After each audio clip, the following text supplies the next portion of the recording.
Today I'm going to be taking a look at the Emax Tinyhawk Nanoscout Bind and Fly HDZERO edition. It comes in a hard case carry pouch, and with that you get a USB charger, a small screwdriver and some screws, a spare rubber band to hold the battery, some spare props, 4 of the Emax EM2 battery connectors, and a bunch of cards.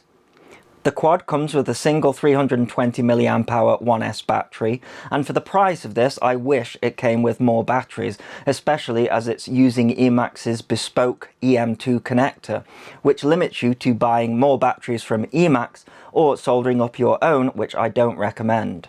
So it's a 65mm whoop, and the thing that makes this one quite expensive is the HDZERO all-in-one board, which is $100 to buy as a separate part. The analog version of this quad is much cheaper, so unless you really want the HDZERO video link, it's probably best to go with that one. The all-in-one board has a 25 to 200mW HDZERO VTX built into it, and that comes pre-configured in Betaflight. It's a shame for the price of this that you only get the Eco camera rather than the Lux camera, as there's nothing eco about the price of this product, but I do think the Eco camera is a little bit lighter. The camera angle can be changed, but have the miniature screwdriver on standby, as moving it loosens the screws. The ESCs are 5A BL Hali S. The flight controller is an F4, fully set up with Betaflight, and it's got an ELRS 2.4 GHz SPI receiver built in, which is an unusual choice as SPI receivers are no longer supported by ELRS going forward, and it's flashed with version 3. The motors are connected via JST connectors, hopefully making it easier to replace the motors, and they are a 08015 22,000 kV motor with Avia 31mm props in a props-in configuration.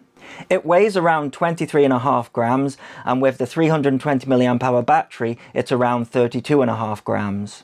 One of its selling points is the strength of the frame. It's made out of some kind of memory plastic where you can bend it and it should bend back into shape. So it's designed to take a whack and not break. However, the camera is still exposed. The battery mounts with a rubber band underneath. I'm using the HDZERO VRX with Menace antennas, and the goggles are my Fatshark HDO2 goggles. I did really enjoy flying this model. The Eco camera isn't the best when it comes to the darker overcast dusk conditions that we have here, but it's fine for a tiny whoop.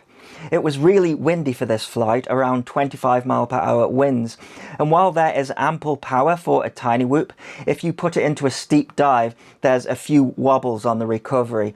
I don't think this is down to the tune, more the lack of power and the windy conditions. It doesn't feel as fast as the newbie drone Hummingbird Race Spec V2, and it's a little bit heavier than that as well. The rate is fairly docile for acro as well, but these things are more designed for racing with a lower rate.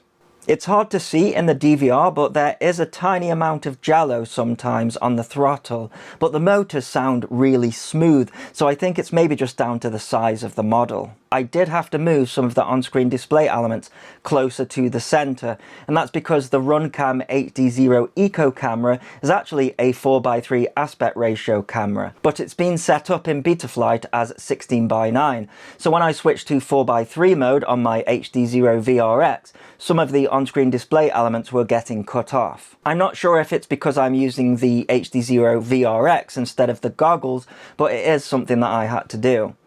HDZERO have an alpha firmware that you can flash to bind with ExpressLRS version 4.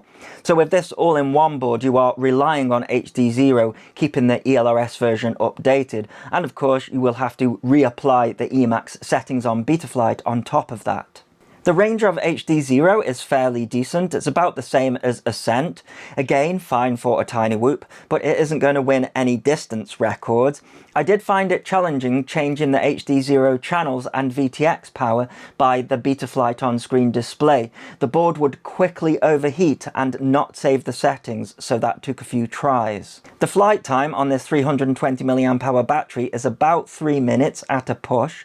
This model is competing with the Mobula 6, and I think that one is cheaper than this package. I did try using a bigger 700 mAh battery with the model, but it just weighed it down and didn't improve the flight time, so the 320 mAh battery is really the best one for it. I just wish it came with more than one. I did really enjoy threading the needle through and around obstacles with this model. I'm no racer, but the winds and close proximity really made it a fun challenge. I did find myself being a lot more cautious than with a cheaper analog model. Knowing that the all-in-one board is a £100 replacement on its own is always on my mind, which does remove some of the carefree fun that I'm used to with a Tiny Whoop. So there you go, that is my review of the Emax Tinyhawk Nanoscout HDZERO edition. I hope you enjoyed this video. Thanks for watching, cheers!